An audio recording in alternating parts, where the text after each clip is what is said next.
হাইড্রোজেনের বর্ণালী বা হাইড্রোজেনের রেখা বর্ণালী। হাইড্রোজেনের রেখা বর্ণালী এক্ষুনি আমরা বলেছিলাম না যে হাইড্রোজেনের রেখা বর্ণালী কিভাবে তৈরি হবে। হাইড্রোজেনকে তাহলে স্বল্প চাপে রেখে তাকে উদ্দীপিত করা হবে ইলেকট্রিক ফিল্ড দিয়ে উদ্দীপিত করে ওইখান থেকে যে তড়িৎচুম্বকীয় বিকিরণ আসবে সেইটাকে আমরা কি করব, স্পেকট্রোমিটার যন্ত্রের মধ্য দিয়ে পাঠাবো। দিয়ে পাঠিয়ে ওই স্পেকট্রোমিটার যন্ত্রের মধ্য দিয়ে পাঠানোর পরে ওই ফটোগ্রাফিক প্লেটে কি হবে, একটা কালারের বডি পাবো। ঠিক আছে, যেটাকে আমরা কি বলবো, হাইড্রোজেনের রেখা বর্ণালী। তো এখানে ওটাই বলা হয়েছে যে হাইড্রোজেনের রেখা বর্ণালী তড়িৎমোক্ষম নলে স্বল্প চাপে বিশুদ্ধ হাইড্রোজেন গ্যাস নিয়ে উচ্চ তড়িৎ বিভবে তড়িৎমোক্ষম ঘটালে হাইড্রোজেন পরমাণু উদ্দীপিত হয়ে শক্তি বিকিরণ করে। এই শক্তি আমরা কি করব, বর্ণালী বীক্ষণ যন্ত্র দিয়ে পাঠাবো। তাহলে দিয়ে আমরা স্পেকট্রামটা পাই আর কি। নির্গত বিকিরণকে বর্ণালী বীক্ষণ যন্ত্রে, এই যে বর্ণালী বীক্ষণ যন্ত্রে রাখা প্রিজমের মধ্য দিয়ে চালনা করলে ওই বিকিরণ বিশ্লিষ্ট হয়ে যে বর্ণালী উৎপন্ন করে সেটি সাদা আলোর মতো সৃষ্ট বর্ণালীর মতো নিরবিচ্ছিন্ন হয় না। অর্থাৎ এটা হচ্ছে বিচ্ছিন্ন বর্ণালী হয়, অর্থাৎ ডিসকন্টিনিউয়াস হয়। এক্ষেত্রে প্রাপ্ত বর্ণালীতে বিচ্ছিন্নভাবে বিভিন্ন তরঙ্গদৈর্ঘ্য বিশিষ্ট এবং পরস্পর সমান্তরাল বহু সংখ্যক আলোকরেখার সৃষ্টি হয়। তাহলে এর বর্ণালীটা দেখতে কেমন হয়, যে একটা মানে নির্দিষ্ট গ্যাপে কিন্তু প্রাপ্ত বিচ্ছিন্ন মানে বিভিন্ন তরঙ্গ দৈর্ঘ্যের কিন্তু পরস্পর সমান্তরাল বহু আলোক রেখার সৃষ্টি হয়। এটা কিন্তু এখানে দেওয়া রয়েছে। সায়েন্টিস্ট ফার্স্ট, একজন সায়েন্টিস্ট, ওনার নাম হচ্ছে সায়েন্টিস্ট বামার। সায়েন্টিস্ট বামার ফার্স্ট হচ্ছে উনি দেখলেন যে হাইড্রোজেনের এই রেখা বর্ণালীতে কিছু জায়গা রয়েছে যেগুলো কিন্তু খালি চোখেও দেখা যায়। ঠিক আছে, যেটাকে বলা হয় হাইড্রোজেনের রেখা বর্ণালীর দৃশ্যমান সারি। ঠিক আছে, বা দৃশ্যমান অঞ্চল। তো এই আলোক রশ্মি পরস্পর থেকে অন্ধকার স্থান দ্বারা পৃথকীকৃত থাকে। অবভিয়াসলি এটা একটা রেখা বর্ণালী, হাইড্রোজেনের বর্ণালী রেখা বর্ণালী। তো অন্ধকার মাঝখানে হচ্ছে অন্ধকার অন্ধকার থাকবে, তার মাঝখানে মাঝখানে কালার গুলো থাকবে। তো সুতরাং এটা একটা রেখা বর্ণালী এবং এই রেখা বর্ণালীর দৃশ্যমান অঞ্চল কিন্তু খালি চোখেও দেখা যায়। 1885-এ সায়েন্টিস্ট বামার ফার্স্ট হচ্ছে হাইড্রোজেনের রেখা বর্ণালীর দৃশ্যমান অঞ্চল আবিষ্কার করেন। এই দৃশ্যমান অঞ্চলটিকে এই জন্য পরে বলা হয় বামার সারি বা হচ্ছে বামার সিরিজও বলা হয়। ঠিক আছে, তাহলে এই দৃশ্যমান সারিকে আমরা কি বলি, বামার সিরিজ বা হচ্ছে বামার সারি হিসাবে আমরা অভিহিত করি। তো এইটা হচ্ছে হাইড্রোজেনের রেখা বর্ণালীর, এখানে হচ্ছে দৃষ্টিগোচর অঞ্চলটা এখানে দেওয়া রয়েছে। বেসিক্যালি এখানে তোমাকে এখানে দেখানো হয়েছে যে চারটা লাইনের কথা, চারটা লাইনকে দেখানো হয়েছে। হাইড্রোজেনের এই যে দৃশ্যমান সারি, এই চারটা লাইন কিন্তু খালি চোখেও দেখা যায়। একটা হচ্ছে রেড, একটার কালার হচ্ছে রেড। এই যে দেখো সমান্তরাল, পরস্পর সমান্তরাল না, এর সঙ্গে এটা তো সমান্তরাল, প্যারালাল, তো প্যারালাল প্যারালাল সমান্তরাল। তাহলে এটা যে লাল, এটা হচ্ছে নীলাভ সবুজ, এটা হচ্ছে নীল, এটা হচ্ছে বেগুনি। এই চারটা রিজিয়ন হচ্ছে দেখা যাচ্ছিল এবং মাঝখানে মাঝখানে কিন্তু কালো কালো মানে অন্ধকার অঞ্চল ছিল, কালো অঞ্চল ছিল, মাঝখানে সেই কালার পটি দেখা গেছিল। তো এই রেড লাইনটাকে এইচ আলফা নাম দেওয়া হলো, তারপরে নীলাভ সবুজকে এইচ বিটা, আর এটা হচ্ছে নীলটাকে এইচ গামা, আর বেগুনটাকে এইচ ডেল্টা নাম দেওয়া হলো। আলফা বিটা গামা ডেল্টা এদের কালার গুলো একটু খেয়াল রাখবে।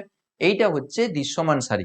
ঠিক আছে, তাহলে হাইড্রোজেনের বর্ণালীর দৃশ্যমান সারিটাকে তাহলে আমরা কি বলবো, বামার সারি বলবো। ঠিক আছে, মনে থাকবে। তাহলে হাইড্রোজেনের রেখা বর্ণালীর দৃশ্যমান সারিটা কে আবিষ্কার করেছিলেন, সায়েন্টিস্ট বামার, তাই না? তাহলে ওটাকে বামার সারি বলা হয়। তো এই হচ্ছে হাইড্রোজেনের রেখা বর্ণালী। এর সম্বন্ধে আমরা ডিটেল একটু ডিসকাশন করব। এই যে বামার সারি, যেটা আমরা 4 নম্বর পয়েন্টে দেখতে পাচ্ছি, এই যে বামার সারি আবিষ্কার করে, এই বামার সারির যে এই যে রেখাগুলো, এদের হচ্ছে তরঙ্গ দৈর্ঘ্য কিন্তু ক্যালকুলেশনের জন্য তিনি একটা ফর্মুলা দিয়েছিলেন। ফর্মুলাটা কিন্তু এর পরে পৃষ্ঠায় লেখা রয়েছে। এই যে রেখাগুলো, এই রেখাগুলোর এখানে নাম, আচ্ছা 5 নম্বর পয়েন্টে আমি পড়িয়ে দিই, তারপরে ডিসকাস করছি। বামার হাইড্রোজেনের রেখা বর্ণালী দৃষ্টিগোচর অঞ্চল বা হচ্ছে ভিজিবল রিজিয়নে লাল, নীলাভ সবুজ, নীল এবং হচ্ছে বেগুনি বর্ণের 4টি রেখার সন্ধান পান এবং এই রেখাগুলোকে যথাক্রমে H alpha, H beta, H gamma এবং এইচ ডেল্টা নামে অভিহিত করেন। ঠিক আছে, যেটা আমরা অলরেডি ডিসকাস করে দিয়েছি। এবার এই যে বামারের যে এই যে রেখাগুলো, বামার আবিষ্কৃত যে রেখাগুলো, এদের কিন্তু তরঙ্গ দৈর্ঘ্য বের করানো যায়। তো তরঙ্গ দৈর্ঘ্যের জন্য বের করানোর জন্য একটা সূত্র দেওয়া হলো। বলছে বামার দেখান যে প্রতিটি রেখা তরঙ্গ সংখ্যাকে একটি সরল সমীকরণ দ্বারা প্রকাশ করা যায়, যেটা হচ্ছে নিউ বার। অ্যাকচুয়ালি নিউ বার এখানে চলে এসছে, নিউ বার এখানে হবে। তো একই জিনিস, নিউ বার ইকুয়ালস টু, এখানে লিখে দিচ্ছি nu bar equals to R into 1/2 square minus 1/n square. দেখা যাচ্ছে নিশ্চয়ই, দেখা যাচ্ছে তো তোমাদের? একটু বড় করে দিই। এইটা এটা হচ্ছে আমাদের সমীকরণ, যে 1 বাই, আচ্ছা ভেতরে ঢুকে গেছে গো। ওকে,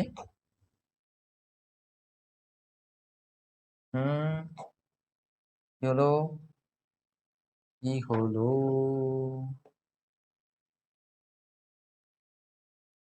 কেন চলে যাচ্ছে উপরে? আচ্ছা, ওটা একটু গন্ডগোল হচ্ছে। যাই হোক, তোমরা বুঝতে পারছো যে এটা হচ্ছে নিউ বারের equation. Nu bar equals to R into 1/2 square minus হচ্ছে 1/n স্কোয়ার। এইটা হচ্ছে আমাদের ফর্মুলেশন। এবার আমি তোমাদের এক্ষুনি বললাম না যে তরঙ্গ দৈর্ঘ্য বের করানোর জন্য একটা ফর্মুলা দেওয়া হলো, কিন্তু এখানে তো স্যার আপনি তো দিলেন যে নিউ বার ইকুয়ালস টু, মানে এটা তো তরঙ্গ সংখ্যা। বাবু এটা তুমি জানো, নিউ বার মানে হচ্ছে 1/λ। এবার যদি তুমি ল্যামডা এখান থেকে বের করতে চাও, তাহলে ল্যামডা সমান 1/নিউ বার করে দিলে তো তুমি এখান থেকে পেয়ে যাবে, তাই না? সুতরাং আমরা বলতে পারি যে এখানে তরঙ্গ সংখ্যাও বের করতে পারি এবং তরঙ্গ দৈর্ঘ্যও কিন্তু এখান থেকে বের করানো যায় এই ফর্মুলেশনের মাধ্যমে। তাহলে এখানে এনটা কি? এন হচ্ছে একটা পূর্ণ সংখ্যা। এন এর মান কিন্তু 2 এর পর থেকে শুরু হবে, 3, 4, 5, 6 এরকম করে চলতে থাকবে। ফার্স্ট লাইনের জন্য যদি এইচ আলফা লাইনের জন্য যদি তরঙ্গ দৈর্ঘ্য বের করতে চাও বা তরঙ্গ সংখ্যা বের করতে চাও, তখন হচ্ছে এন এর মান তোমাকে কি বসাতে হবে? 3 বসাতে হবে, ঠিক আছে? যদি এইচ বিটার জন্য যদি বের করতে চাও, সেক্ষেত্রে এন এর মান হচ্ছে 4 বসাতে হবে, এরকম করে চলতে থাকবে। এইচ গামার জন্য এন এর মান হচ্ছে 5 বসাতে হবে। এগুলো উনিই বলেছিলেন, এটা কোনো এর এক্সপেরিমেন্টাল কোনো কিছু বলা হয়নি, কোনো প্রুফ দেওয়া হয়নি। বললেন যে তরঙ্গ দৈর্ঘ্য বের করানো বা তরঙ্গ সংখ্যা বের করানোর জন্য এই ফর্মুলাটাই তুমি ইউজ করো, ঠিক আছে? আমার এটা বলে চলে গেলেন। তো আর একটা জিনিস এখানে বলা হয়নি, সেটা হচ্ছে এই আরটা কি, আর একটা নতুন কনস্ট্যান্ট যেটাকে বলা হয় রিডবার্গ কনস্ট্যান্ট বা রিডবার্গ ধ্রুবকও বলা হয়। এই রিডবার্গ ধ্রুবকের মানটা এখানে লেখা রয়েছে, এটা কিন্তু তোমাদের লাগবে। এই রিডবার্গ ধ্রুবক যার মান হচ্ছে 1.09678 ইন্টু 10⁵ এটা এটা 10⁵, বুঝতে পেরেছো?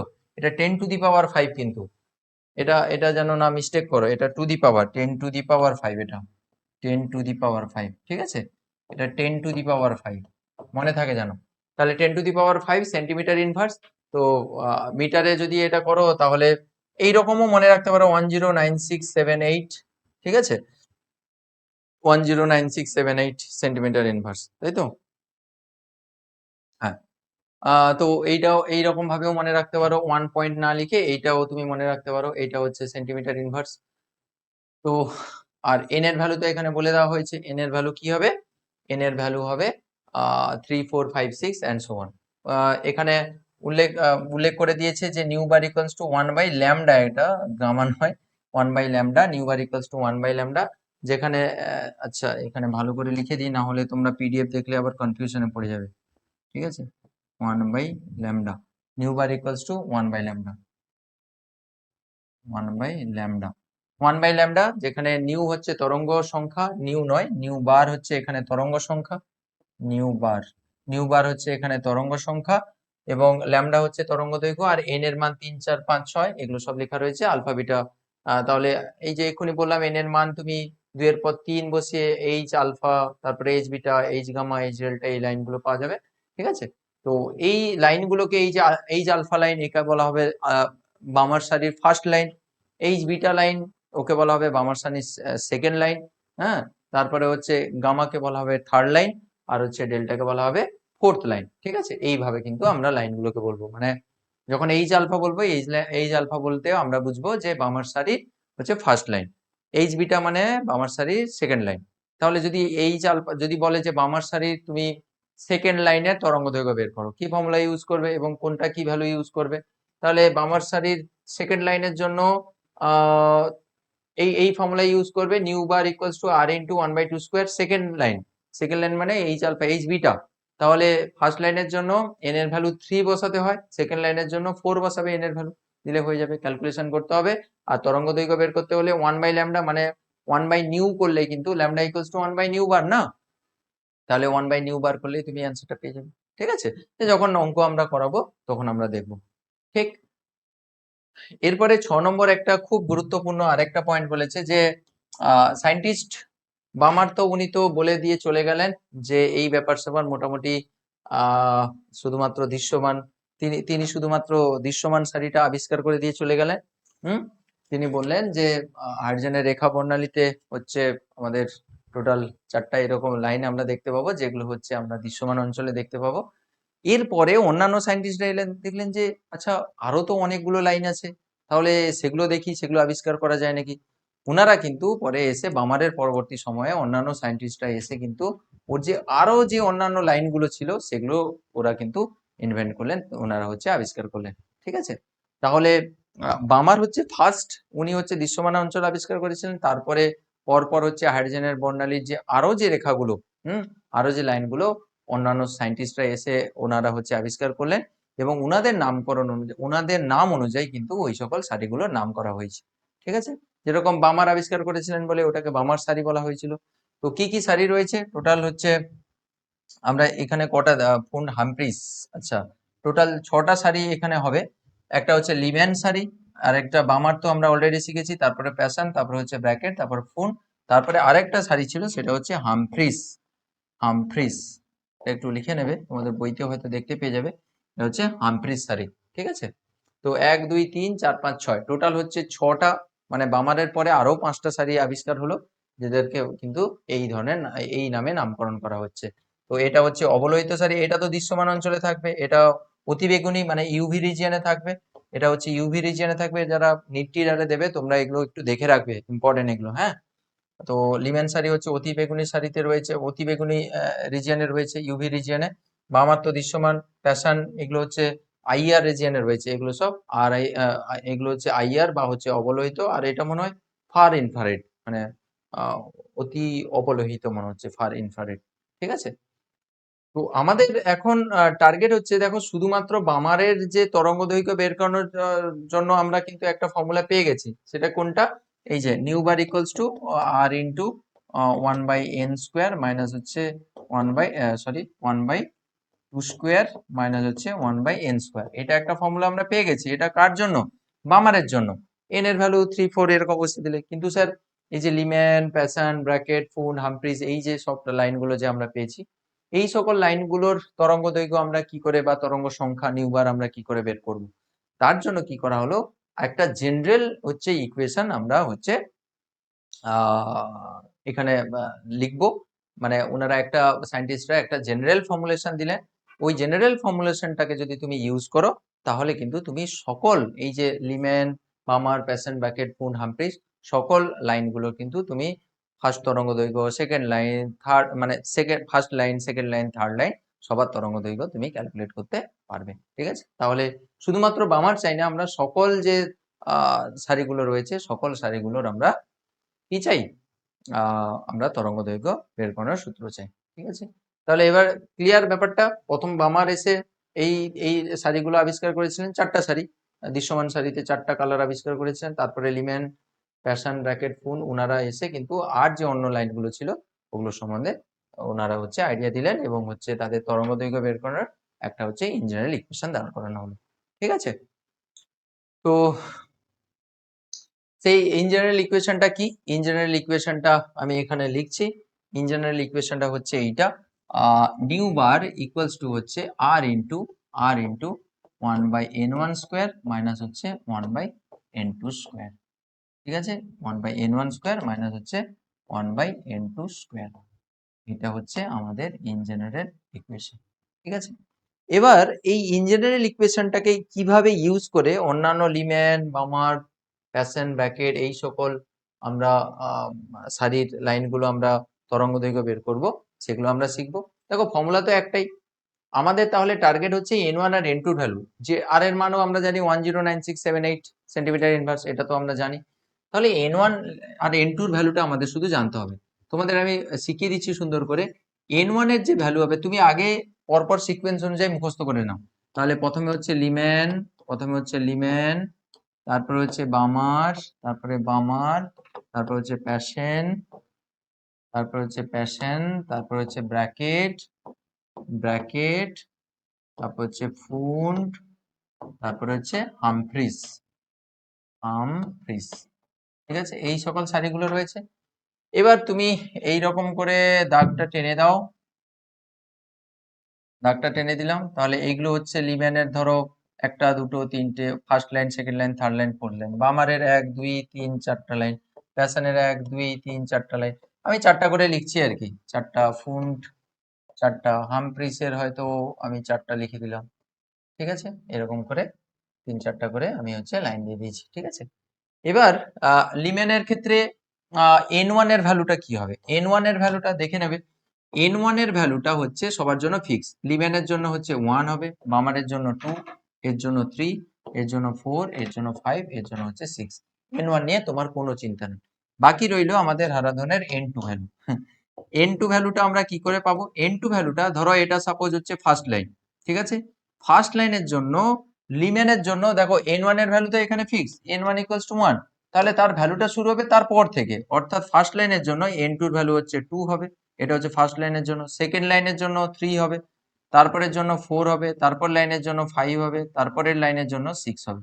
অর্থাৎ ফার্স্ট লাইনের জন্য এটা n2 এর ভ্যালু হচ্ছে আমরা এইটা বসাবো, n2 সরি হ্যাঁ n2 এর ভ্যালু হচ্ছে ফার্স্ট লাইনের জন্য 2 বসাবো, তাহলে এটা হচ্ছে ফার্স্ট লাইনের জন্য, ফার্স্ট লাইনের জন্য, ঠিক আছে। এইটা ভ্যালু কখন বসাবো, সেকেন্ড লাইনের জন্য, এটা হচ্ছে সেকেন্ড লাইনের জন্য, এটা হচ্ছে সেকেন্ড লাইনের জন্য। এইটা কখন বসাবো, এটা হচ্ছে থার্ড লাইনের জন্য, থার্ড লাইনের জন্য। ক্লিয়ার? তাহলে যেটা n1 এর ভ্যালু তার পর থেকে একটার পর থেকে শুরু করতে হবে, ঠিক আছে। তাহলে যদি তোমাকে এরকম বলে লিম্যানের থার্ড লাইনের ক্ষেত্রে তুমি তরঙ্গ দৈর্ঘ্য বের করো, মানে তরঙ্গ সংখ্যা, তাহলে এই ফর্মুলা লিখবে। তাহলে লিম্যানের জন্য তুমি তো n1 এর ভ্যালু তো ফিক্স, কারণ স্যার লিম্যানের জন্য 1 হয়, এটা তো সিকোয়েন্স অনুযায়ী পরপর চলবে। ওই জন্য একটা ট্রিক দেই, n1 এর ভ্যালু মুখস্থ করার জন্য লিপ বাম পাশের ব্র্যাকেটে ফুটো হয়ে হারিয়ে গেছে, এরকম করে বলে দেবে। লিপ বাম পাশের ব্র্যাকেটে ফুটো হয়ে হারিয়ে গেছে, ঠিক আছে। ফুন্ড আর হামফ্রিজ আমার মনে থাকে না, তাই ফুটো হয়ে হারিয়ে গেছে, ঠিক আছে।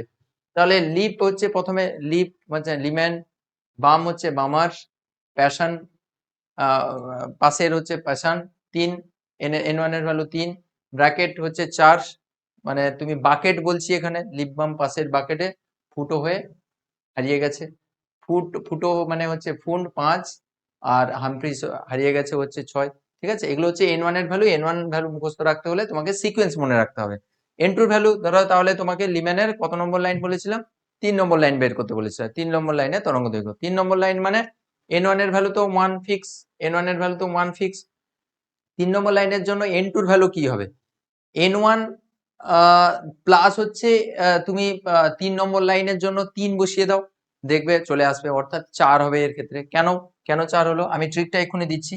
ফার্স্ট লাইনের জন্য n1 এর ভ্যালু, এর তো শুরু হয়েছে n1 থেকে, তাহলে সেকেন্ড লাইনের জন্য কি হবে, 2 থেকে, সরি n1 এর ভ্যালু তো 1 লিমেনের জন্য, এটা বসিয়ে দিচ্ছি, এইটার ভ্যালুটা দরকার, তাহলে এখানে নিশ্চয়ই 1 বসাতে পারবো না, কারণ 1 বসালে তো 0 হয়ে যাবে। তাহলে এটা 2 থেকে শুরু হবে, তাহলে 2 ভ্যালুটা ফার্স্ট লাইনের জন্য, 3টা বসাবো সেকেন্ড লাইনের জন্য, 4টা বসাবো থার্ড লাইনের জন্য। তাহলে 4 বসালাম, 4টা এলো কিভাবে বলো তো, 4টা এলো দেখো, একটা খেয়াল করে দেখো, n1 এর যা ভ্যালু, n1 এর যা ভ্যালু প্লাস যত নম্বর লাইন বললাম সেটা যোগ করে দিলে চলে এলো। দেখো কত নম্বর লাইনের কথা বলছিলাম, 3 নম্বর, মানে থার্ড লাইনের কথা বলেছিলাম, তাহলে n1 প্লাস 3 করতে হচ্ছে তো 4 চলে এলো, তাই না। তো n1 প্লাস 3 করতে তো চলে এলো। যদি তোমাকে বলতো ফার্স্ট লাইনের ক্ষেত্রে তরঙ্গ দৈর্ঘ্য বের করো, ফার্স্ট লাইনের জন্য n1 এর ভ্যালু তো 1 ফিক্স সব সময়ের জন্য, তাহলে সেকেন্ড লাইন ফার্স্ট লাইনের জন্য n2 এর ভ্যালু কি হবে, n1 প্লাস যত নম্বর লাইন, কত নম্বর লাইন, 1 নম্বর লাইন বলেছে, তাহলে n1 প্লাস হচ্ছে যত নম্বর লাইন, মানে কত নম্বর লাইন বলেছে আমাদের, ফার্স্ট লাইন, তাহলে n1 প্লাস 1 মানে হচ্ছে 1 প্লাস 1 মানে হচ্ছে 2 হবে। ক্লিয়ার একদম?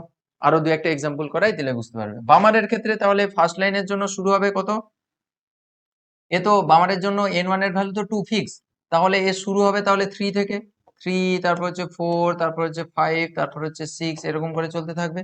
তাহলে এইটার জন্য হচ্ছে ফার্স্ট লাইন, এটা হচ্ছে ফার্স্ট লাইন, এটা হচ্ছে সেকেন্ড লাইনের জন্য, এটা হচ্ছে থার্ড লাইনের জন্য, এটা হচ্ছে থার্ড লাইনের জন্য, এটা হচ্ছে থার্ড লাইনের জন্য, এটা হচ্ছে ফোর্থ লাইনের জন্য, কি এটা হচ্ছে ফোর্থ লাইনের জন্য। এবার দেখো তুমি একটু খেয়াল করে দেখো এখানে, যে এখানে খেয়াল করে দেখো, তুমি যদি ফার্স্ট লাইনের ক্ষেত্রে যদি বলো, ফার্স্ট লাইনের ক্ষেত্রে n1 এর মান কত ছিল, n1 এর মানে এ তো n1 ফিক্স সব সময়, n1 হচ্ছে 2, তাহলে n1 প্লাস আমি বলেছিলাম যত নম্বর লাইন, তাহলে ফার্স্ট লাইনের কথা বলছো, তাহলে n1 প্লাস হচ্ছে ফার্স্ট লাইন মানে যত নম্বর লাইন মানে 1, তাহলে n1 মানে 2 প্লাস 1 মানে হচ্ছে 3, তাহলে দেখো এই ফার্স্ট লাইনের জন্য 3 চলে এসেছে, ঠিক আছে। যদি তুমি বলতে বামারের থার্ড লাইনের ক্ষেত্রে তরঙ্গ দৈর্ঘ্য বের করতে চাই, তাহলে থার্ড লাইনের ক্ষেত্রে তরঙ্গ দৈর্ঘ্য কি হবে, n1 তো ফিক্স, এইটা বসিয়ে দিলে, n2 এর ভ্যালুটা কি হবে, থার্ড লাইন মানে n1 প্লাস যত নম্বর লাইন থার্ড, তাহলে n1 হচ্ছে 2 প্লাস হচ্ছে 3 নম্বর লাইন মানে n1 প্লাস হচ্ছে 3 করতে হবে, মানে 2+3 মানে 5 হবে এক্ষেত্রে। বুঝতে পেরেছো? তাহলে n1 প্লাস যত নম্বর লাইন, থার্ড লাইন মানে 1 2 3, এই যে n এর ভ্যালু হচ্ছে 5 হচ্ছে এখানে। ব্যাপারটা বুঝতে পেরেছো? তাহলে দেখো আমরা সেই যে ইম্পেরিক্যাল ফর্মুলা যেটা বামার দিয়েছিলেন না, যে তোমাদের ওই n1 এর মানটা কি হবে, কার ক্ষেত্রে কত হবে, n1 এর মানটা তিনি দিয়েছিলেন না?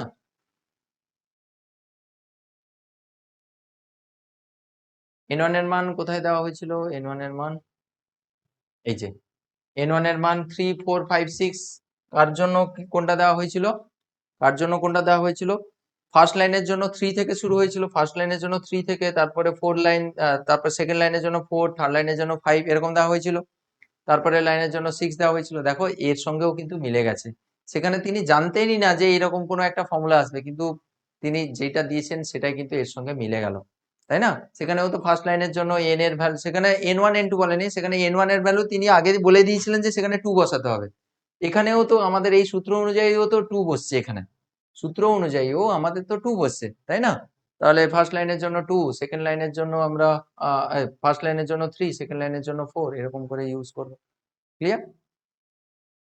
তো এটা হলো আমাদের বামারের জন্য। আর প্যাশনের জন্য এটা হচ্ছে তোমার কি হবে, ফার্স্ট লাইনের জন্য 3 তো প্যাশন, হ্যাঁ প্যাশনের জন্য n1 এর ভ্যালু তো 3 এখানে, তাহলে নিশ্চয়ই 4 থেকে শুরু হবে, 4 5 6 7, এগুলো এগুলো হচ্ছে n2 এর ভ্যালু। তাহলে ফার্স্ট লাইন যদি বলি, তাহলে n1 প্লাস যত নম্বর লাইন, n1 মানে এখানে 3 প্লাস 1 নম্বর লাইন বলেছি, তাহলে 3 প্লাস 1 হচ্ছে 4, তাহলে 4 বসছে n1 এর জন্য, মানে ফার্স্ট লাইনের জন্য।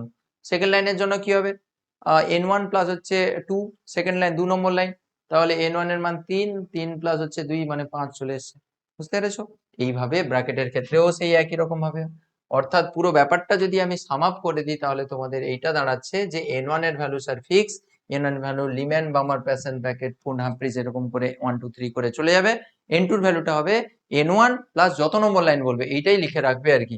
n2 এর ভ্যালুটা কি হবে, n2 equals to n1 plus যত নম্বর লাইন বলবে। এইটা হচ্ছে তোমার মুখস্থ থাকলে তোমার আর কোনো অসুবিধাও থাকবে না। এইটাই এটাই ক্লিয়ার? তো এই যে জিনিসটা এটা এলো কোত্থেকে বলতো, আমি একটু তোমাদের ব্রিফলি একটু বলে দিই। ফার্স্টে দেখা যাচ্ছিল লাইনগুলো এই রকম ভাবে ছিল, অ্যাকচুয়ালি এই রকম দাগগুলো দেখা যাচ্ছিল বর্ণালীতে, এই রকম দাগগুলো ছিল, এই রকম দাগগুলো ছিল, ঠিক আছে, এই রকম দাগগুলো ছিল। এবার এই দাগগুলোকে তখন তো বোঝা যাচ্ছিল না যে এখানে অ্যাকচুয়ালি কি রয়েছে। এই যে গাঢ় করা যে এই যে লাইন, মানে এই যে কালার যে ছিল, ঠিক আছে, এইগুলো অ্যাকচুয়ালি ভেঙে দিতে, জুম করে দিতে, মোবাইলে জুম করে দেওয়া হয় যেরকম, এগুলো জুম করে দিতে জুম করে দেওয়া হয়েছে আর কি। ভাবো জুম করে দেওয়া হয়েছে, এটাকে জুম করে দেওয়া হয়েছে, ভাবো এটাকে হচ্ছে জুম করে দেওয়া হয়েছে। জুম করে দিতে আমরা হচ্ছে এই জিনিসটা পেলাম, এই জুম করে দিতে এই জিনিসটা আমরা পেয়েছি। মানে এর ভেতরে অ্যাকচুয়ালি কি ছিল, এই রকম দাগগুলো আছে আর কি, এই যে দাগগুলো 1 2 3 4, এর ভিতরে অ্যাকচুয়ালি কি রয়েছে, এই দাগগুলো রয়েছে, যেটা কিন্তু এখানে বোঝা যাচ্ছিল না। এর ভেতরে এরকম দাগ রয়েছে, এই দাগগুলো রয়েছে, এর ভেতরে এই দাগগুলো রয়েছে, এটা আমরা এখান থেকে বুঝতে পারলাম। ক্লিয়ার? এবার ক্লিয়ার হয়েছে? তাহলে Lyman Balmer Paschen Brackett Pfund Humphreys lip balm পাশের ব্র্যাকেটে হারিয়ে কি লিপ বাম পাশের ব্র্যাকেটে হারিয়ে না, lip balm lip balm Lyman Balmer Paschen Brackett Pfund Humphreys, তাহলে লিপ বাম পাশের ব্র্যাকেটে ফুটো হয়ে হারিয়ে গেছে, ঠিক আছে? এরকম করে খেয়াল রাখবে। তো এখানে পুরো জিনিসটা এখানে সাম আপ করে দেওয়া রয়েছে। আই থিঙ্ক তোমরা বুঝতে পেরে গেছো যে কিভাবে এটা করা হয়েছে। আর বলার অপেক্ষা রাখে না, লিমেন বামার প্যাসেন ব্র্যাকেট ফুন্ট, তারপরে হচ্ছে হামফ্রিজ। তো নিউ বারের ইকুয়েশন দেওয়া রয়েছে, নিউ বার থেকে তুমি ল্যামডাতে চলে আসবে 1/λ, তাহলে ল্যামডার জন্য তোমাকে নিউ বারটা 1 বাই করে দিলে চলে আসবে, ঠিক আছে? এখানে এন এর ভ্যালু সব দেওয়া রয়েছে। n1 এর ভ্যালু দেখো ফিক্স করে দেওয়া রয়েছে, n1 এর ভ্যালু কি হবে, লিমেনের জন্য 1, দেখো 1 করেছে, বামারের জন্য 2 করেছে, প্যাশনের জন্য 3, হ্যাঁ এর জন্য 4, এর জন্য 5, এর জন্য হচ্ছে 6 করেছে। এবার ফার্স্ট লাইনের জন্য n2 আর এখানে লিখে নি, ফার্স্ট লাইনের জন্য কি হবে, ফার্স্ট লাইনের জন্য হচ্ছে এখানে 2 বসবে, সেকেন্ড লাইন এটা হচ্ছে ফার্স্ট লাইনের জন্য, এটা হচ্ছে ফার্স্ট লাইনের জন্য, এটা হচ্ছে সেকেন্ড লাইনের জন্য, এরকম করে রয়েছে আর কি। এর ক্ষেত্রে ফার্স্ট লাইন তো দেখো সব n1 প্লাস যত নম্বর লাইন সেরকম করলেই হয়ে যাবে। আচ্ছা কে কোথায় রয়েছে এটা একটু তোমাদের কম্পিটিটিভ এক্সামে লাগবে। লিম্যান সারি রয়েছে অতিবেগুনি রিজিয়নে, বামার সারি রয়েছে দৃশ্যমান বা ভিজিবল রিজিয়নে। এগুলো তো অবলোহিত, এটা অবলোহিত ইনফ্রারেড, এটা অতি অবলোহিত, অতি অবলোহিত, ফার ইনফ্রারেডে এই তিনটা রয়েছে। সেখানে মনে হয় কিছু অন্য কিছু ছিল মনে হয়, এই যে শুরুর দিকে আমরা যে করেছিলাম এখানে অতিবেগুনি রশ্মি, দৃশ্যমান, এগুলো হচ্ছে অবলোহিত বলেছিল, কিন্তু এখানে কি সেটাই বললো অবলোহিত? হ্যাঁ, তিনটা অবলোহিত বলছিল, অবলোহিত, কিন্তু নিচের তিনটা হচ্ছে অতি অবলোহিত। ঠিক আছে, তো এইটার থেকে তোমরা নোট করবে, সেটা থেকে করবে না। ঠিক আছে, আচ্ছা, তাহলে হয়ে গেল, সুন্দর। আহ এখানে মনে হয়, হ্যাঁ, হাইড্রোজেনের এখানে আর কি বলেছে, সুতরাং হাইড্রোজেন পরমাণু বিভিন্ন সারির রেখা বর্ণালীর ক্ষেত্রে প্রযোজ্য সাধারণ সমীকরণটি হচ্ছে এইটা। হাইড্রোজেনের রেখা বর্ণালী, এই যে N1 + N2, এটা আমরা এতক্ষণ ডিসকাস করছিলাম। প্রান্তীয় রেখা, এটাও খুব একটা ইম্পর্টেন্ট জিনিস, খুব ইম্পর্টেন্ট, একটুও মানে একটু ইম্পর্টেন্ট না, অনেকটাই ইম্পর্টেন্ট জিনিস। প্রান্তীয় রেখা বা লিমিটিং লাইন কি করে পাবে? লিমিটিং লাইন বলতে, আমরা এটা বোঝাচ্ছি যে তোমাকে বললো বামার এলিমেন্ট সারির একদম সর্বোচ্চ তরঙ্গ দৈর্ঘ্যের, মানে বা তরঙ্গ দৈর্ঘ্য বের করবে, বা হচ্ছে সর্বনিম্ন তরঙ্গ দৈর্ঘ্য বের করবে, তার জন্য মানে সর্বোচ্চ সর্বনিম্ন বলা ঠিক হবে না, হর্ষতম দীর্ঘতম বলা ঠিক হবে। হর্ষতম দীর্ঘতম মানে শর্টেস্ট লংগেস্ট আর কি। হর্ষতম মানে শর্টেস্ট, তরঙ্গ দৈর্ঘ্যকে ছোট বড় বলতে নেই, ছোট বড় তো ওগুলো তো সাইজ ডিফাইন করে, তাই না? তাহলে তরঙ্গ দৈর্ঘ্যের ক্ষেত্রে আমরা কি বলবো? তরঙ্গ দৈর্ঘ্যের ক্ষেত্রে আমরা বলবো যে শর্টেস্ট নাকি হচ্ছে লংগেস্ট, শর্টেস্ট নাকি লংগেস্ট, লেন্থ, শর্টেস্ট হর্ষতম, লংগেস্ট মানে দীর্ঘতম। ঠিক আছে, সাইজ মানে বিগ স্মল বলা ঠিক হবে না এর ক্ষেত্রে। তাহলে যদি তোমাকে এরকম বলে লিমেন সারির হর্ষতম বা শর্টেস্ট লাইন তরঙ্গ দৈর্ঘ্য বের করো, বা হচ্ছে লিমেন সারির বা বামার সারির লংগেস্ট তরঙ্গ দৈর্ঘ্য বের করো, তখন তোমরা কি ভ্যালুটা বসাবে? ওই ইকুয়েশনে তোমাকে ভ্যালুটা দেখো, লিম্যান বলে দিয়েছে মানে N1 এর ভ্যালু ফিক্স, বা বামার বলে দিয়েছে মানে N1 এর ভ্যালু ফিক্স, ওটা নিয়ে কোনো অসুবিধা নেই, লিপ বাম বা ফার্স্ট ব্র্যাকেটে ওতে দিয়ে চলে যাবে।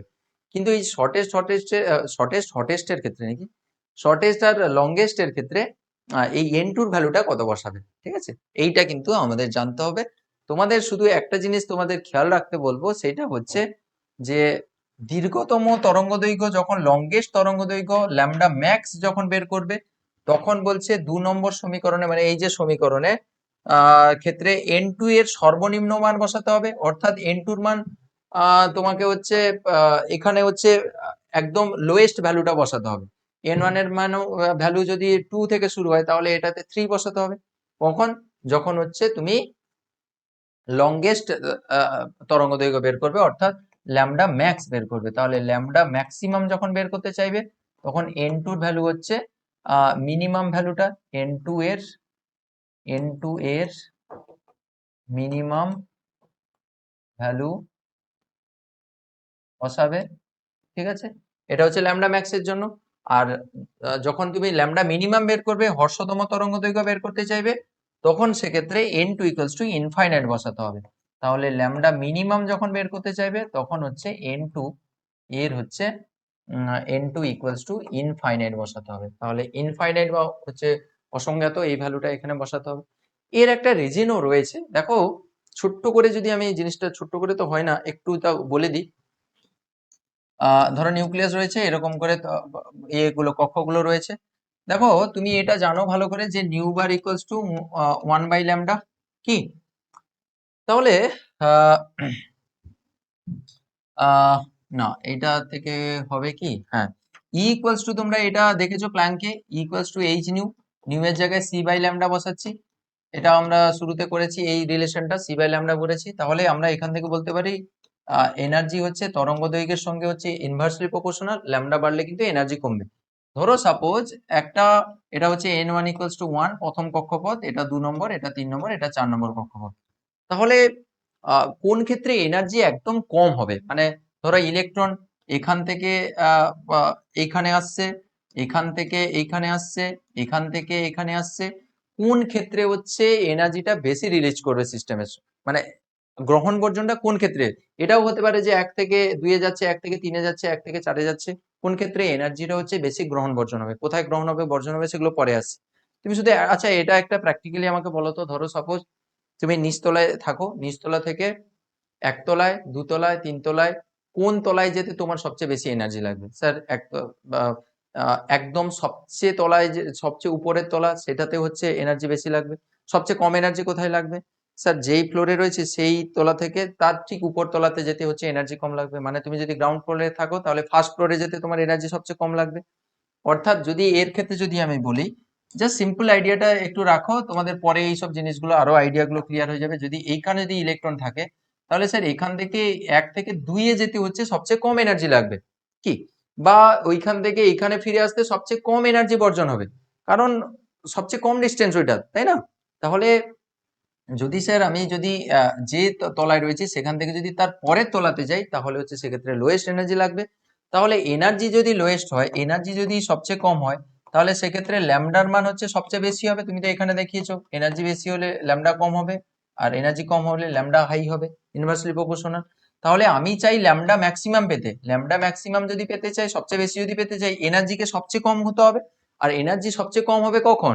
যদি ফার্স্ট ফ্লোর থেকে মানে একদম n=1 থেকে n=2 ঠিক তার পরের কক্ষে যদি ইলেকট্রনটা ট্রান্সফার হয়। কিন্তু তার থেকে যদি বেশি কক্ষে যদি ইলেকট্রন যদি ট্রান্সফার করে n=3 তে দাও বা 4 এ দাও, তাহলে সেক্ষেত্রে তো এনার্জি আদান প্রদানটা অনেক বেশি হবে। সে গ্রহণ বর্জন কি হবে সেটা পরের কথা। এনার্জি গ্রহণ বর্জন তো এর ক্ষেত্রে সব বেশি হবে, বা তার থেকে আরো বেশি হবে এখানে গেলে, তার থেকে আরো বেশি হবে এখানে গেলে, তারপরে মানে সবচেয়ে ইনফাইনাইট ডিস্টেন্সে যে কক্ষপথ রয়েছে সেখানে গেলে হচ্ছে এনার্জি সবচেয়ে বেশি গ্রহণ বর্জন হবে। তাহলে এনার্জি যদি গ্রহণ বর্জন যদি বেশি হয় তাহলে সেক্ষেত্রে ল্যামডার ভ্যালু কি হবে? সবচেয়ে কম হবে। এনার্জি যদি সবচেয়ে হাই হয় ল্যামডার ভ্যালু সবচেয়ে কম হবে। তাহলে ল্যামডার ভ্যালু সবচেয়ে কম মানে ল্যামডা যদি মিনিমাম আমি চাই, ল্যামডার যদি মিনিমাম চাই তাহলে এনার্জিকে আমাকে ম্যাক্সিমাম করতে হবে। আর ল্যামডা যদি আমি ম্যাক্সিমাম চাই তাহলে এনার্জি সেক্ষেত্রে কি করতে হবে? মিনিমাম করতে হবে। এবং এর জন্য ক্রাইটেরিয়া কি করতে হবে? এনার্জি ম্যাক্সিমাম যদি গ্রহণ বর্জন যদি ম্যাক্সিমাম হয় স্যার n=2 নয়, n=3, n=4, একদম সবচেয়ে যে ইনফাইনাইট ডিস্টেন্সে একদম অসীম দূরত্ব যে কক্ষে রয়েছে সেখানে যদি আমি ইলেকট্রনটাকে পাঠাতে পারি, তবে সেক্ষেত্রে হচ্ছে এনার্জি গ্রহণ বর্জন হচ্ছে সবচেয়ে বেশি হবে। সেক্ষেত্রে এনার্জি যদি বেশি হয় স্যার সেক্ষেত্রে ল্যামডার মান হচ্ছে সবচেয়ে কম হবে। আর যদি একদম কাছাকাছি যে কক্ষ রয়েছে, জাস্ট ধরো 2 নম্বর কক্ষে ইলেকট্রন রয়েছে, তার থেকে কোন কক্ষে ইলেকট্রন গেলে সবচেয়ে কম এনার্জি লাগবে, ঠিক তারপরে মানে n=2 থেকে n=3 তে ইলেকট্রনটা গেলে সবচেয়ে কম এনার্জি লাগবে। অর্থাৎ তার ক্ষেত্রে এনার্জি যদি কম হয়, এনার্জি যদি মিনিমাম হয়, ল্যামডার ক্ষেত্রে ল্যামডা ভ্যালু সেক্ষেত্রে ম্যাক্সিমাম হবে। ওটা বুঝতে পেরেছো? ওই জন্য আমরা এখানে লিখলাম যে ল্যামডা ম্যাক্স যখন আমরা চাই তাহলে এনার্জির মান মিনিমাম হতে হবে। অর্থাৎ n2 এর ভ্যালু কিন্তু যে কক্ষ থেকে ধরছো তার ঠিক পরের কক্ষে ইলেকট্রন ট্রান্সফার হবে। কি ট্রান্সফার হবে আমরা বোর তত্ত্বে এগুলো সব শেখাবো। n2 এর ভ্যালু হচ্ছে n2 এর মিনিমাম ভ্যালু বসাতে হবে।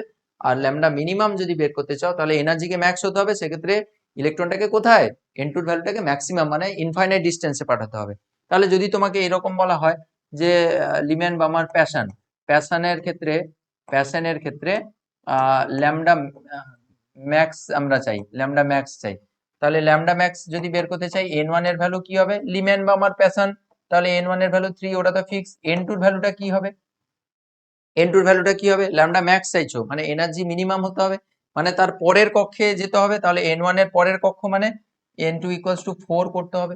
দিলে তুমি এই ভ্যালুটা এখানে বসিয়ে দেবে, তাহলে সেক্ষেত্রে নিউ বার চলে আসবে। 1/নিউ বার করে দিলে তো ল্যামডা চলে আসবে। যদি তোমাকে এক্ষেত্রে ল্যামডা ম্যাক্স বলেছি, ল্যামডা মিন যদি বের করতে বলতো তাহলে n1 এর ভ্যালু তো তোমার ফিক্স, n1 এর ভ্যালু কি হবে? 3 হবে। n2 এর ভ্যালুটা এক্ষেত্রে কি হবে? n2 এর ভ্যালুটা কি হবে? তোমাকে অবভিয়াসলি কি করতে হবে? ইনফাইনাইট বসাতে হবে। তাহলে মিনিমামের জন্য কোনো প্রবলেম নেই স্যার, সব ক্ষেত্রে ইনফাইনাইট। আর n1 এর জন্য তোমাকে সবসময়ের জন্য যেই কক্ষটা ধরেছো ঠিক তার পরের কক্ষে ইলেকট্রনটাকে ট্রান্সফার করতে হবে। দ্যাটস ইট, আর কিছু নেই এখানে। বুঝতে পেরেছো? তো এটা খুবই ইম্পর্টেন্ট একটা জিনিস, খুব খেয়াল রাখবে, এগুলো থেকে পরীক্ষায় কোশ্চেন আসে। ঠিক আছে, এগুলো কিন্তু খুব ইম্পর্টেন্ট হলো। আর লাস্ট যেটা রয়েছে সেটা হচ্ছে যে হাইড্রোজেন ছাড়া, হাইড্রোজেন ভিন্ন অন্য কোনো হাইড্রোজেন ছাড়া অন্য কোনো যদি এক ইলেকট্রন সমন্বিত আয়নের ক্ষেত্রে এই বর্ণালী রেখাগুলির কম্পাঙ্ক নির্ণয় করতে চাই তাহলে সেই সমীকরণটা কি হবে? মানে হাইড্রোজেন ছাড়া যদি অন্য কারোর ক্ষেত্রে নিউবার বের করতে, হাইড্রোজেন ছাড়া এক ইলেকট্রন বিশিষ্ট, অবভিয়াসলি খেয়াল রাখতে হবে এই সমীকরণটা শুধুমাত্র তাদের ক্ষেত্রে প্রযোজ্য হবে যাদের একটা ইলেকট্রন থাকবে। একটা ইলেকট্রন কাদের থাকে? পরমাণু হিসেবে হাইড্রোজেন, এর হচ্ছে একটা ইলেকট্রন থাকে। আর কার থাকবে? এর হচ্ছে 1 ইলেকট্রন। হিলিয়াম প্লাস, হিলিয়ামের ক্ষেত্রে হবে না কিন্তু হিলিয়াম প্লাসের ক্ষেত্রে 1 ইলেকট্রন থাকে। লিথিয়াম 2+, তাই না? লিথিয়ামের এমনি 3টা ইলেকট্রন থাকে। লিথিয়ামের ইলেকট্রন কটা? লিথিয়াম হচ্ছে 3 পারমাণবিক ক্রমাঙ্ক, ইলেকট্রন 3টে। তাহলে এখান থেকে যদি দুটো ইলেকট্রন বের করে দাও, মানে লিথিয়াম 2+ যদি করো, তখনই হচ্ছে তার 1 ইলেকট্রন রয়েছে, তাই না? তাহলে লিথিয়াম 2+ এর ক্ষেত্রে 1 ইলেকট্রন, এইগুলো কিন্তু মেনটেন করতে পারবে। ঠিক আছে? তাহলে এই সকল সমীকরণগুলো যাদের একটা ইলেকট্রন রয়েছে তারাই হচ্ছে মেনে চলবে। তাদের ক্ষেত্রে কিন্তু নিউবারের ইকুয়েশন হবে, সেখানে ছিল শুধু আর ছিল, আর ইন্টু কিন্তু জেড স্কোয়ার হবে। এটা খুব খেয়াল রাখবে, R into Z square 1/n1 square minus হচ্ছে 1/n2 স্কোয়ার, n2 স্কোয়ার। ঠিক আছে? তাহলে আর হচ্ছে ঋণভাগ ধ্রুবক, জেড ইকুয়ালস টু এখানে কি, জেড ইকুয়ালস টু হচ্ছে পারমাণবিক ক্রমাঙ্ক, অ্যাটমিক নাম্বার। এটা হচ্ছে পারমাণবিক ক্রমাঙ্ক বা হচ্ছে অ্যাটমিক নাম্বার। তাহলে যদি হিলিয়ামের ক্ষেত্রে বসাও, তাহলে হিলিয়ামের ক্ষেত্রে হিলিয়াম নয়, হিলিয়াম প্লাসের ক্ষেত্রে জেড ইকুয়ালস টু কত হয়, অ্যাটমিক নাম্বার 2। লিথিয়াম 2+ এর ক্ষেত্রে কত বসাবে, জেড ইকুয়ালস টু হচ্ছে এর ক্ষেত্রে 3 বসাবে। তাহলে এই জিনিসগুলো কিন্তু তোমাকে খেয়াল রাখতে হবে, এদের ক্ষেত্রে কিন্তু জেড এর মানটা বসাতে হবে। সেখানে কেন বসানো হয়নি, তার কারণ হাইড্রোজেনের ক্ষেত্রে জেড এর ভ্যালু তো 1, অ্যাটমিক নাম্বার তো তার 1, ওই জন্য সমীকরণে জেড এর ভ্যালু বসানো হয়নি। ওই জন্য তোমাদের আমি সবসময় বলবো, যেটা তোমাদের সবসময় মিস্টেক হয় সেটা হচ্ছে, এই ধরো তোমাকে লিথিয়াম 2+ এর ক্ষেত্রে কোনো তরঙ্গ দৈর্ঘ্য বের করতে বলেছে, লিম্যানসারির তরঙ্গ দৈর্ঘ্য আর কিছু একটা বের করতে বলেছে, বা কিছু বের করতে বলেছে। লিমেন নয়, ওদের তো হাইড্রোজেনের বর্ণালী। তোমাকে বললো যে লিথিয়াম 2+ এর ক্ষেত্রে কোনো একটা লাইনের তরঙ্গ দৈর্ঘ্য বের করতে বলেছে। তো সেক্ষেত্রে তোমাকে খেয়াল রাখতে হবে কিন্তু এই জেটের ভ্যালু সেক্ষেত্রে কিন্তু 3 বসাতে হবে, তাই না? অনেকে মিস্টেক করে দেয় এই জেটটা। হাইড্রোজেনের বর্ণালীর ক্ষেত্রে তো আমরা, মানে হাইড্রোজেনের ক্ষেত্রে তো আমরা জেনারেলি শিখেছি, তো তার ক্ষেত্রে তো জেটের ভ্যালুটা ধরা হয় না, 1 ধরা হয়। ওই জন্য সমীকরণে এটাকে অমিট করে যায় সবাই, কিন্তু অ্যাকচুয়ালি তোমাকে ওমিট করা যাবে না।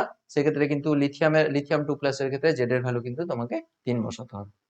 ক্লিয়ার? তো এই জিনিসটা কিন্তু খুব ইম্পর্টেন্ট, খুব গুরুত্বপূর্ণ, এই জিনিসটা একেবারে ভুলবে না। আহ তাহলে এখানে হচ্ছে ইন জেনারেল দিয়ে দিয়েছি যে নিউবারের ইকুয়ালস টু এই সমীকরণটা ইউজ করবে। আর উচ্চতর বোর কক্ষ যেটা হচ্ছে n2 থেকে নিম্নতর বোর কক্ষপথ n1 এ ইলেকট্রনের অবতরণের ফলে বর্ণালীতে সৃষ্ট রেখার সর্বোচ্চ সংখ্যা। বর্ণালীতে সৃষ্ট সর্বোচ্চ সংখ্যা বলতে ধরো সাপোজ এইরকম একটা, ধরো এইরকম কক্ষগুলো রয়েছে, ধরো n ইকুয়ালস টু এখানে হচ্ছে 1 2 3 4 আর এটা হচ্ছে 5। ঠিক আছে? এইখান থেকে ধরো ইলেকট্রনটা n ইকুয়ালস টু 1 এ আসছে, তাহলে ম্যাক্সিমাম কতগুলো প্রবাবিলিটি রয়েছে, যতগুলো এরকম ইলেকট্রন এই সব কক্ষপথে আসবে আমরা সব পরে ডিসকাস করব, এগুলো সব আরো ক্লিয়ার হবে। যতগুলো প্রবাবিলিটি রয়েছে ততগুলো আমরা বর্ণালীতে লাইন পাবো। ঠিক আছে? তাহলে কি কি প্রবাবিলিটি রয়েছে, 5 থেকে 1 এ আসতে পারে, 5 থেকে 4 এ আসতে পারে, 5 থেকে 3 তে আসতে পারে, 5 থেকে 2 তে আসতে পারে, 5 থেকে 1 এ আসতে পারে, এই সকল প্রবাবিলিটি রয়েছে। মানে আমরা টোটাল প্রবাবিলিটি সাজাতে চাইছি আর কি, যে 5 থেকে যদি 1 নম্বরে আসে তাহলে কতগুলো প্রবাবিলিটি রয়েছে। দেখো 5 থেকে ইলেকট্রনটা এখানেও আসতে পারে, 4 এ আসতে পারে, তাহলে এটাও একটা প্রবাবিলিটি। আবার 4 থেকেও সেই ইলেকট্রনটা 3 এ আসতে পারে, 3 থেকেও ইলেকট্রনটা এখানে আসতে পারে, এখান থেকে এখানে আসতে পারে, ডিরেক্টলিও আসতে পারে, না হলে এরকম ধরে ধরে ধরে ধরেও আসতে পারে। ঠিক আছে? তাহলে প্রত্যেক ক্ষেত্রে কিন্তু আমরা একটা একটা করে লাইন পাবো। বলছে ম্যাক্সিমাম কতগুলো প্রবাবিলিটি রয়েছে, কতগুলো ম্যাক্সিমাম লাইন পাবো, তার জন্য একটা ফর্মুলা দেওয়া রয়েছে, n2 - n1 into n2 - n1 + 1 divided by 2। এইটা হচ্ছে তোমাদের সেই ফর্মুলা যেখান থেকে টোটাল লাইন তোমরা বের করতে পারবে। তাহলে যদি এরকম বলা হয় যে n2 = 5, n1 = 1, অর্থাৎ 5 নম্বর কক্ষ থেকে 1 নম্বর কক্ষে যদি ইলেকট্রনটা ফিরে আসে, কটা টোটাল হচ্ছে লাইন পাবো। তাহলে মোট লাইনের সংখ্যা কি হবে, মোট লাইন হবে 5 minus n2 - n1 into n2 minus হচ্ছে n1 প্লাস হচ্ছে 1 ডিভাইডেড বাই 2। তাহলে টোটাল লাইন কটা হচ্ছে গো, এখানে হচ্ছে 4, আর এটা কাটাকুটি হলে 5 বাই হচ্ছে 2, 5 আর 20, মানে 10টি লাইন হচ্ছে, 10টি লাইন হচ্ছে। এই 10টি লাইন কি কি লাইন হতে পারে বলো তো, প্রবাবিলিটি কি কি হতে পারে বলো দেখি। 10টি লাইন, তাহলে 5 থেকে একটা হচ্ছে 4, 5 থেকে হচ্ছে 3, 5 থেকে হচ্ছে 2, 5 থেকে হচ্ছে 1, এটা একটা হতে পারে। আর কি হতে পারে, 4 থেকে 3, 4 থেকে 2, 4 থেকে হচ্ছে 1 হতে পারে। আর কি হতে পারে, 4 হয়ে গেছে, 5 হয়ে গেছে, 4 হয়ে গেছে, 3 থেকে হচ্ছে 2, ঠিক আছে, 3 থেকে 2, 3 থেকে হচ্ছে 1, এটা হতে পারে। আর কি হতে পারে, 2 থেকে 1 হতে পারে। তাহলে টোটাল কতগুলো লাইন হলো, টোটাল কতগুলো লাইন হলো, 1 2 3 4 5 6 7 8 9 10টা। টোটাল হচ্ছে আমরা 10টা লাইন এভাবে পেতে পারি। এতগুলো প্রবাবিলিটি রয়েছে, বুঝতে পেরেছো তো? এখান থেকে এখানে আসতে পারে, আবার এই ইলেকট্রনটা তো এখানেও আসতে পারে, এইখান থেকে আবার এখানে আসতে পারে, এখান থেকে এখানে আসতে পারে। আবার যে ইলেকট্রনটা এখানে রয়েছে সে এখান থেকে ডিরেক্টলি এখানে আসতে পারে, এখান থেকে এখানেও ডিরেক্টলি আসতে পারে। প্রত্যেকটা ট্রানজিশনের জন্য এক একটা করে লাইন পাবো। আবার যে ইলেকট্রনটা এখানে ছিল সে এখান থেকে এখানে আসতে পারে, এখান থেকে আবার ডিরেক্টলি এখানে আসতে পারে, যেখানে ছিল এখান থেকে এখানে আসবে। এইভাবে টোটাল প্রবাবিলিটি মিলে টোটাল হচ্ছে 10টি লাইন আমরা পেলাম। 10টি লাইন, 10টি হচ্ছে লাইন আমরা এখান থেকে পেলাম। ঠিক আছে। আরো এখানে বলেছে যে একটি নির্দিষ্ট বর্ণালী সারির অন্তর্গত রেখাগুলির আপেক্ষিক ঔজ্জ্বল্যের মান n2 এর মানের বৃদ্ধির সঙ্গে সঙ্গে হ্রাস পায়। এটা একটু জাস্ট খেয়াল রাখতে পারো, এইটা কিন্তু খুব ইম্পর্টেন্ট ফর্মুলা উপরটা। মানে বলছে যে এদের যে ইন্টেন্সিটি, রিলেটিভ ইন্টেন্সিটিটা n2 মানের সঙ্গে সঙ্গে কিন্তু কমে যায়, n2 বৃদ্ধির সঙ্গে সঙ্গে। মানে ধরো তোমাকে এরকম বলেছে যে 5 থেকে 1, 4 থেকে 1, 3 থেকে 1, আর হচ্ছে 2 থেকে 1। ঠিক আছে। এই লাইনগুলো রিলেটিভ ইন্টেন্সিটি কি হবে? এটাকে n2 যদি ধরো, এগুলো n2 ভ্যালু যদি ধরো, তাহলে n2 বৃদ্ধির সঙ্গে সঙ্গে কমে যায়। তাহলে ইন্টেন্সিটি কি হবে? ইন্টেন্সিটি রিলেটিভ আর কি, রিলেটিভ আপেক্ষিক ঔজ্জ্বল্য আর কি। রিলেটিভ ইন্টেন্সিটির মানটা কি হবে এর ক্ষেত্রে? n2 বৃদ্ধির সঙ্গে সঙ্গে কমে যাবে, তাহলে সবচেয়ে ইন্টেন্স হবে এটা 2 থেকে 1, এটা হচ্ছে সবচেয়ে বেশি ইন্টেন্সিটি থাকবে। তাহলে 3 থেকে 1, তারপরে হচ্ছে 4 থেকে 1, তারপরে হচ্ছে 5 থেকে 1। এটা হচ্ছে রিলেটিভ ইন্টেন্সিটির মান। ঠিক আছে, আপেক্ষিক ঔজ্জ্বল্যের মান, এটার কথা বলা হয়েছে আর কি। ঠিক আছে, হলো। এই ছিল আমাদের মোটামুটি বর্ণালী এবং হচ্ছে হাইড্রোজেনের বর্ণালী জিনিসগুলো আমরা শিখে নিলাম। ঠিক আছে, ক্লিয়ার? বুঝতে পেরেছো সব? ওকে, নেক্সট ক্লাসে আমরা বোর তত্ত্ব থেকে আমরা ক্লাসটা কন্টিনিউ করব। বোর তত্ত্ব থেকে আমরা শুরু করব। বোর তত্ত্ব থেকে অ্যাকচুয়ালি তোমাদের সিলেবাসে জিনিসগুলো দেওয়া রয়েছে।